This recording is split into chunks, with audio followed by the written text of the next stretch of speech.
Agent Herring, did the FBI interview the sender of all emails that contain classified information? You know, I don't know the answer to that question, only because I'm a alleged affairs guy. I was on the investigative team. Can you find out? You would agree with me it'd be important. I mean, you'd want to interview the person who sent the classified information, right? Certainly. Because the recipient thought the C was just the third letter in the alphabet. You might be curious whether or not the sender also was clueless in the way he or she viewed classified information, would you not? That would be a logical investigative step. Can you find out whether or not you interviewed the sender of all emails that contain classified information? Certainly. Do you know if the sender of any of the classified emails knew that the information was classified at the time? I don't personally know that. I wasn't a part of the investigative team. I'm sure that. Can you find out? Certainly. Can you find out for me? Yes, sir. There are folks wondering how information gets from a classified source into an email. Did your investigation shed any light on how classified information could get from a classified system into an unclassified email to even be sent? I'm not even talking about the receiving of it, I'm talking about the sending of it. I'm sure they did look at that. That would be sort of a logical question you would ask as an investigator in a case like this. That's what I thought. But in my legislative sort of affairs capacity, I just don't have that kind of visibility. Well, don't sell yourself short. You used to be an agent, right? Still an agent, right? So you know what you're doing. Did the FBI grant immunity to anyone during the course of its investigation? For immunity questions, I'd have to defer to the Department of Justice for that. It wouldn't be an agent who would grant that kind of thing. Did the Bureau recommend the granting of immunity? I do not know. Do you know whether the Department of Justice granted immunity to any witnesses? I know I saw some articles last week, but that's the extent of it. Well, surely you got better sources than the media for that, don't you? You can ask the guy sitting 2 people down from you. I would have to defer to the Department of Justice, sir. Do you know whether any witnesses asserted any privileges while they were being interviewed? I don't know. But the Bureau would know that, right? Because they would have asserted the privilege while you were in there. I'm sorry? The Bureau would know that, right? Because that privilege would have been asserted perhaps while you were in there conducting the interview.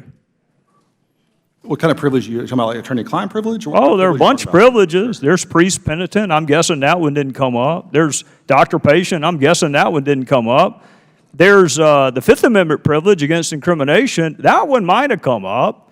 Attorney-client privilege, again, there have been media reports that one came up. Sir, I just don't know the answer to those questions. Have you ever had the attorney-client privilege come up during any of your investigations? Certainly. Who does the privilege belong to? The client. So the client can waive it, right? Can. You understand why Congress might want to know whether or not the attorney-client privilege was waived and who the client was? I can certainly imagine. Yeah, me too. That's why we want to see the file, Agent. I mean, you say it's unprecedented. Mr. Cummings used to be a criminal defense attorney. He got to see all your 302s. Ken Buck used to be an assistant United States attorney. He got to see all your 302s. Probation officers get to see all your 302s.